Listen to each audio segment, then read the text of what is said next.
Përshëndetje dhe mirë se erdhët në kanalin Syri Tret. Për ju që nuk më njihni, unë jam Sokrat Hodo. Në episodin e sotshëm do të analizojmë vetëm një fjalë e cila më rezulton vetëm në gjuhën shqipe, në prejardhjen e saj. Bëhet fjalë për fjalën koherencë. Teoritë që lidhen me alienët dhe mundësitë e udhëtimit në kohë kanë ushqyer për dekada imagjinatën shkencore, por edhe atë popullore.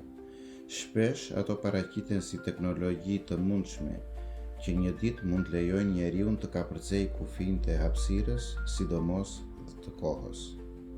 Megjithatë, deri më sot këto ide kanë shërbyer më shumë si frymëzim teorik, letrar dhe si shtys për zhvillimin e teknologjive të avancuara, sidomos në fushën ushtarake, që këto ditë po ja shikojmë hajrin, sesa si realitete të provuara shkencërisht.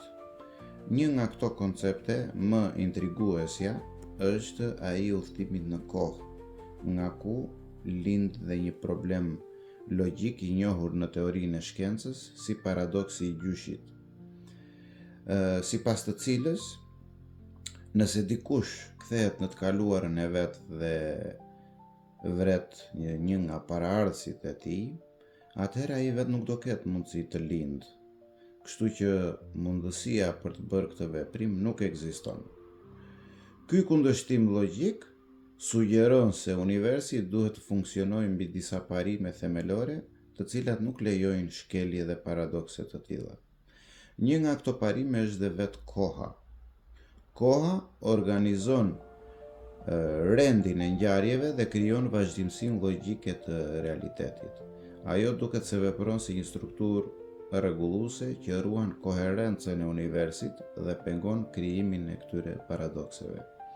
Ajo duket se është një kahë apo një drejtim zhvillim ngjarjesh, ndodhish, veprimesh apo shfaqjesh. Vetë fjala kahë që sapo thash dhe kohë që ngjajnë mjaftueshëm duhet lexuar si një binom që ecin bashk, pasi ky dimension filozofik duket se reflektohet edhe në gjuhë.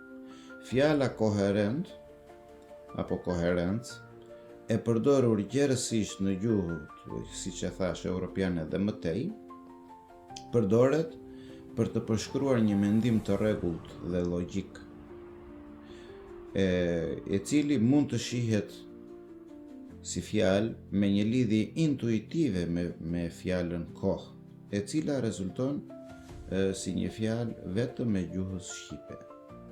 Ky vëzhgim hap një perspektivë më të gjerë mbi gjuhën si kuptim, si një sistem kuptimor.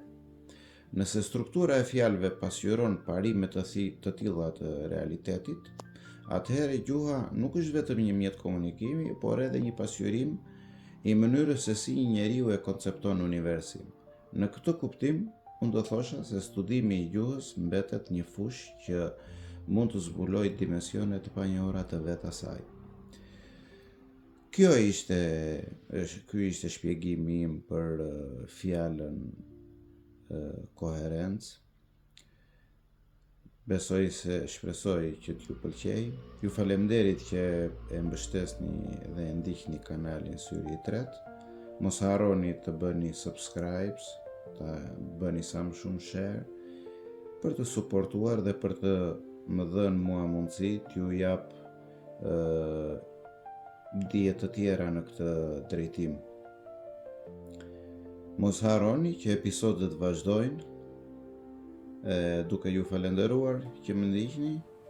Miropafshim herën tjetër.